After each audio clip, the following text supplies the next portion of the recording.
everyone, my name is Priscilla Campos, and today I have my interview here with me, Maxine Valiente. She's also my cousin's wife. So today, Maxie, can you start off by telling us your crucial life event?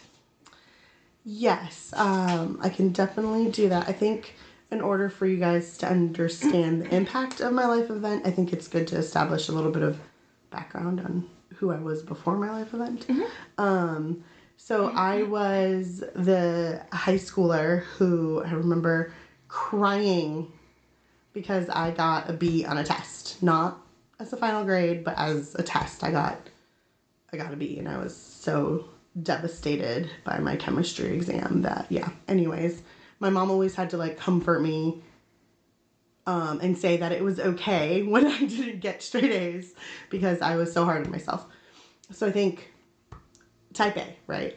Type A. And then I got into grad school, and I did my first semester. It was like a 3-month summer, and then the fall semester started, and anatomy was one of the classes that sometimes would lead students to get kicked out of the program because of their grade in that class, because you had to maintain a certain grade point average. So I was studying for anatomy, and it was a Saturday, and my brother calls me, and he's like, Maxie, you need to come home. Mom's sick. You need to come home. She's at the hospital. And I was like, okay. But I didn't know what to do. I froze. I ended up calling a friend. And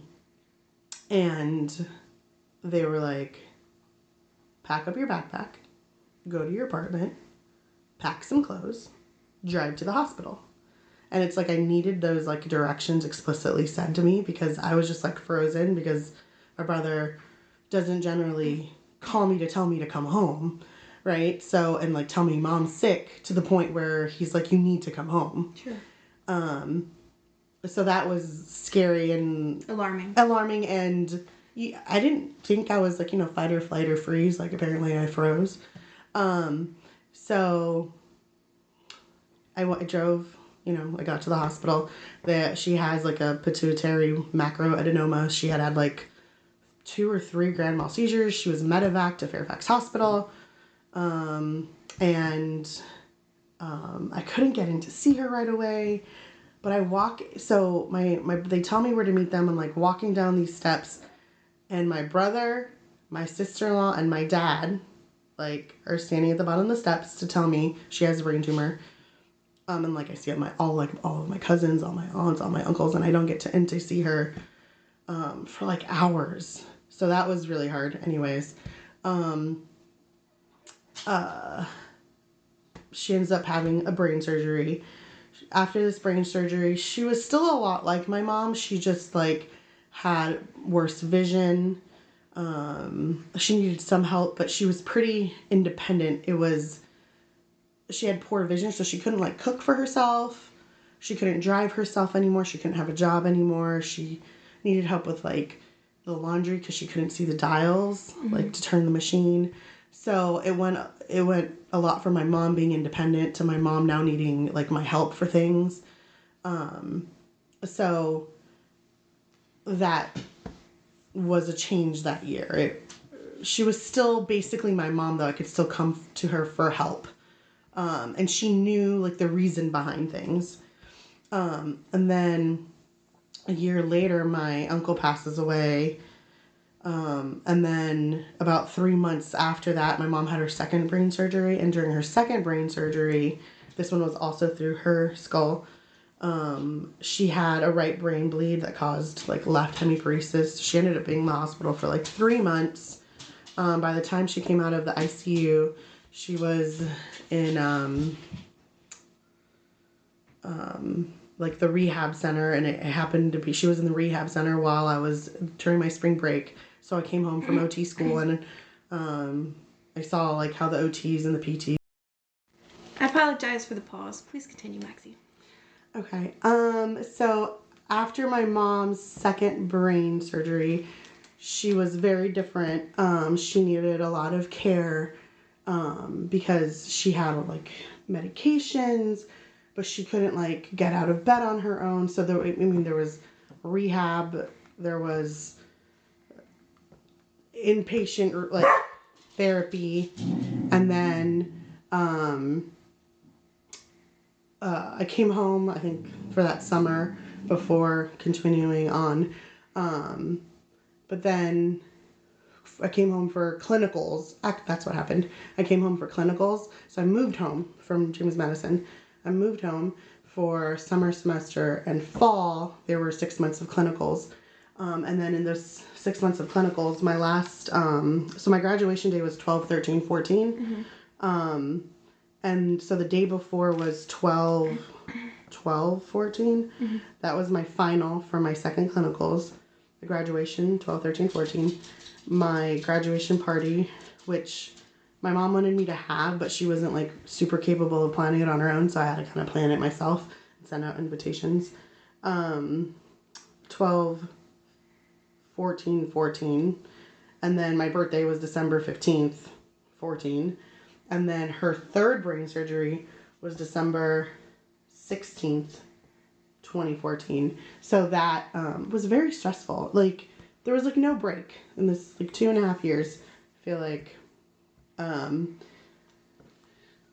So that second brain surgery, it was through the nose, so it wasn't as serious. She ended up coming home a lot sooner. But then I came home. I was home. I took a break for the rest of December. But then I started studying for my boards, January, February, and March. And I knew, so all OT programs end at the same time. Like, so then everyone's taking their boards at the same time. And so they have tests for those 3 months. And when I would log in with like my code to like sign up for the test, there was lots and lots of options. But then when I knew I didn't want it to be the same week as her radiation, because I knew she needed radiation. I didn't want it to be the same week. So then I would get on, I wouldn't choose a week. There were still lots of options, but then like 1 week I got on and there was like barely any options. There was like options for like 7 a.m. or like 4 p.m., which just aren't like my best hours for taking tests. So I wanted to find a time that was mid-afternoon, and ended up being in like DC. So even though like I'd rather have stayed in Virginia to take it. So I drove to DC to take the boards. I signed up for a test in DC. So then I was like, okay, whatever. I had to sign up for this test that was around 11 or 12 because that's my optimal testing time. But then a week or so later, we find out that is the same week that my mom was needing her radiation. So the first 2 days, I helped her get ready, drove her, took her to her radiation. I want to say my brother met us there every day because he worked close by because the hospital's in Arlington, and he would meet us at the hospital, but then he would go back like during his lunch hour. And I remember either the first or the second day, I was sitting there with like my book and I was studying because my boards were on Wednesday, and I was just like, if I fail my boards, it's like not that big a deal. Like I can take them again. But like my mom and being with her and like making sure this week feels good to her, like that is important. Yeah. So my brother ended up having to take off that Wednesday. So he took her for radiation on Wednesday, and then I took her Thursday and Friday.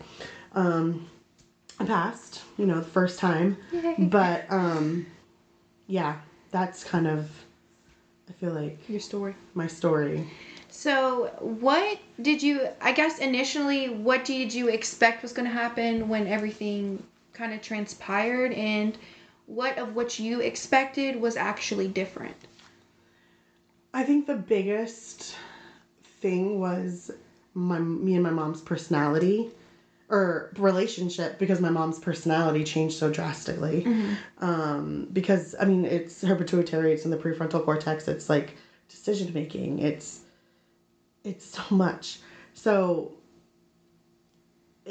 she I guess slowly became someone who like I relied on, who could help me, who taught me how to write a check, right? Who was like telling me about car insurance and you know, whatever, like anything that I needed help with understanding adult wise, taxes, she would always help me.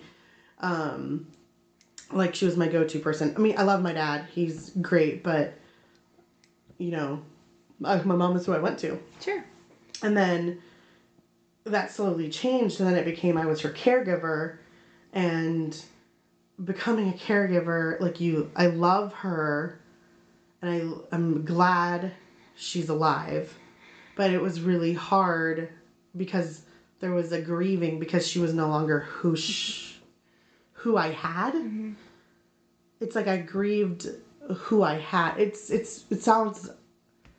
You feel like you grieved the part of her that she no longer was. That she no longer was. I grieved even her losses and like our losses, because I remember even like thinking about like growing up. Like I've always been kind of the person who, if you're like, oh, these are your flowers, and like, oh, thanks, they're cute.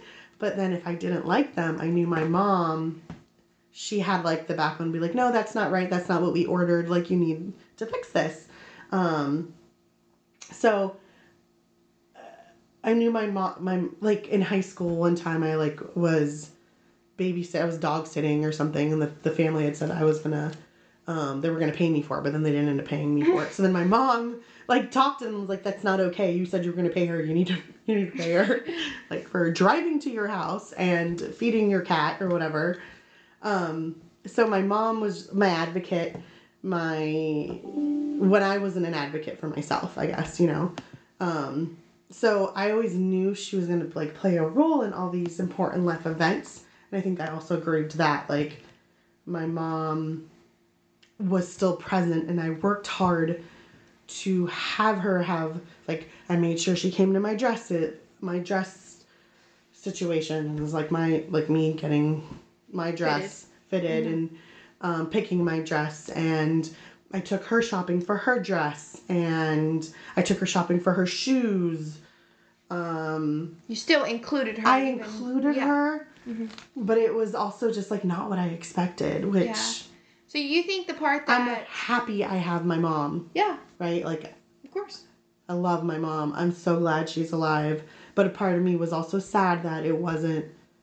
Who you were used to. It wasn't, like, our story isn't panning out the way I thought it was. Like, even, like, the birth of my children, I don't have kids, but, like, her being there, teaching me things. Mom, I don't know about, you know, how many ounces am I supposed to feed the baby? Is this normal? Is this not normal? Mm-hmm. Like, I thought my mom was still going to be there because I still have a lot to learn from my mom, and I thought she was still going to be there, and...